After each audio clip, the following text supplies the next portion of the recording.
नमस्कार दोस्तों, स्वागत है आपका आज के इस ऑडियो सेशन में। और मैं Abhay Singh, founder of motivation अड्डा .com, आप सभी का स्वागत करता हूं। और आज की जो मेरी टॉपिक है वो मेरी पर्सनल एक्सपीरियंस को लेकर है। और जो अभी चल रहा है वो क्या चल रहा है? कोविड-19। हाँ, आपने सही सुना कि ये जो कोविड आया था, फर्स्ट लहर और सेकेंड लहर, जब फर्स्ट फेज और सेकेंड फेज, बहुत लोग परेशान थे, बहुत लोगों ने अपने जान से हाथ धो बैठा, बहुत घरों के चिराग बुझ गए, बहुत घरों के नींव चले गए जिन पे घर टिका हुआ था।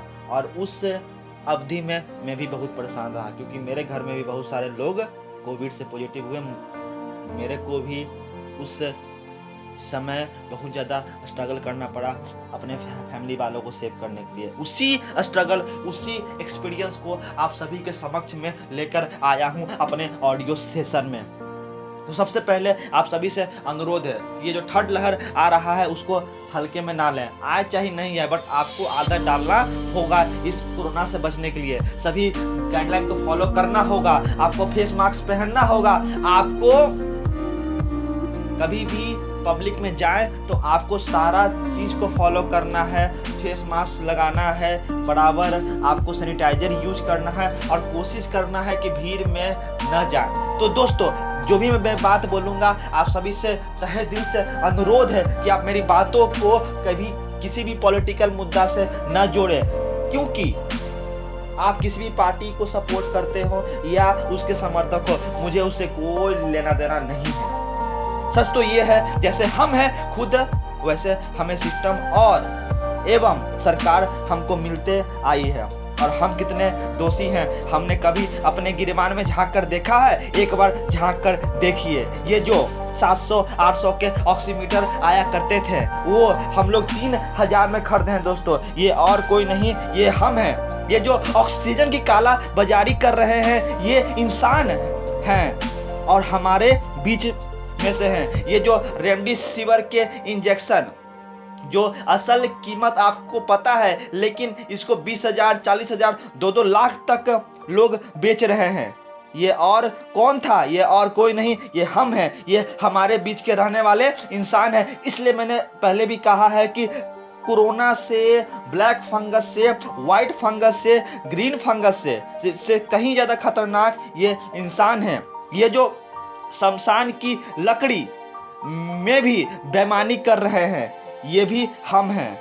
नारियल पानी हो या अंडा हो या सब्जी हो या चिकन हो या दाल हो, में लूट करने से लेकर अस्पताल में बेड दिलाने तक का झांसा, ये सब लोग जिन्होंने लूट मचा रखा है, ये और कोई नहीं, ये हम हैं। इस देश में जिसको जहां मौका मिला लूटने में लग गया दोस्तों। कोई भी व्यक्ति तब तक ईमानदार है, ये मेरा मानना है। ये कोई भी व्यक्ति तब तक ईमानदार है जब तक उसे लूटने का मौका नहीं मिला। और हम कितने मासूम हैं। लॉकडाउन की खबर सुनते हैं, सामान के दाम बढ़ा देते हैं। जो डॉक्टर दवा विटामिन सी अधिक लेने के लिए कहने लगते हैं, तो लोग मार्केट में नींबू के दाम को बढ़ा के 50 रुपीज़ से लेकर 60 रुपीज़ पर केजी तक लेके चले जाते हैं। जो ये नारियल पानी 40 रुपया में आम दिन में मिला करता था, लोग इसे 100 रुपया में बेचने लगते हैं।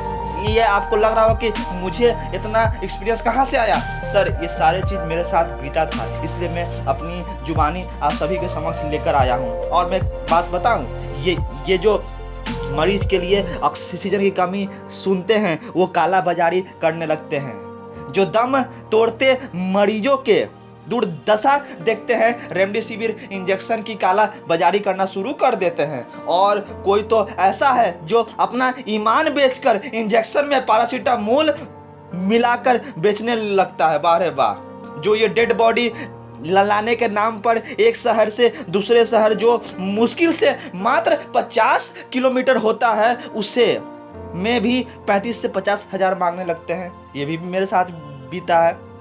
जो मरीज को कहीं दूसरे शहर जाना हो, दिल्ली हो, गाजियाबाद हो, मेरठ हो, किसी भी हॉस्पिटल में पहुंचाने के बात करते हैं, वे लोग एम्बुलेंस के किराया को आसमान छूने लगते हैं। और सबसे महत्वपूर्ण बात आप याद रखिएगा, क्या वास्तव में हम बहुत मासूम हैं? अरे हम इंसान हैं, क्या हम बहुत मासूम हैं? ये लाशों का मांस नोचने वाले गिद्ध हैं। अरे गिद्ध तो मरने के बाद भी, मेरा मानना है कि गिद्ध से भी बेकार ये इंसान हो गया है, क्योंकि गिद्ध मरने के बाद अपना पेट भरने के लिए लाश को नोचता है, और हम तो अपना तिजोरी भरने के लिए जिंदा आदमी को नोचने लगते हैं। ये बहुत बड़ी बात है दोस्तों कि एक गिद्ध जो होता है वो मरने के बाद अपना पेट भरने के लिए इंसान को नोचता है, और हम जो अपना तिजोरी भरने के लिए जिंदा इंसान को नोच रहे हैं। कहाँ लेकर जाएंगे ऐसे दौलत, फिर किसके लिए? कभी सोचा है आपने? एक बार जरूर सोचिएगा। ये कौन जो ऐसा कर रहे थे, जो मेरे साथ ऐसा जो किए थे, कहीं आपने कभी सोचा है एक दिन हिसाब सबको देना पड़ेगा? जनता के अदालत में नहीं दोस्तों, ईश्वर के अदालत में देना पड़ेगा। ये मेरा पूर्ण विश्वास है। आज हमारे देश में कोरोना हमको जितना नहीं मार रहा था, एक इंसान दूसरे इंसान को मार रहा था दोस्तों। और आप बात करेंगे ह्यूमैनिटी के बारे में। अभी का समय जो ऐसा आ गया है, लोग अपने फायदे के लिए, कुछ पैसों के लिए, कुछ आगे बढ़ने के लिए, अपना तिजोरी भरने के लिए लोग ह्यूमैनिटी को अलग कर दिए हैं अपने आप से। वो इंसान नहीं है। इंसान का मतलब ही होता है जिसके अंदर इंसानियत हो, और इंसानियत अभी खत्म होते जा रहा है। ये सिर्फ कोरोना में नहीं, ये आम जिंदगी में भी ऐसा हो रहा है। थोड़ी सी प्रॉफिट के लिए लोग एक रिश्ता को तोड़ देते हैं, एक ठुकरा देते हैं, एक व्यक्ति दूसरे व्यक्ति के भरोसे का गला घोट देते हैं। क्या वो इंसान है? नहीं। मेरा मानना है जिस व्यक्ति के अंदर इंसानियत नहीं है, जिस इंसान के अंदर इंसानियत नहीं है, जिस मनुष्य के अंदर मानवता नहीं है, वो इंसान नहीं, मेरे अनुसार वो जानवर है दोस्तों। क्योंकि जानवर ही सिर्फ अपना पेट भरने के लिए जीवन बिताता है। तो इसी शब्द के साथ मैं अलविदा चाहूँगा आप सभी के समक्ष। ये रहा मेरा एक्सपीरियंस जो सेकेंड कोरोना वेव में मेरे साथ आया था, और सभी के से मैं चाहूँगा कि थर्ड वेव आए या ना आए, या बहुत ज़्यादा खतरनाक हो, आप सभी अभी से ही सचेत रहें।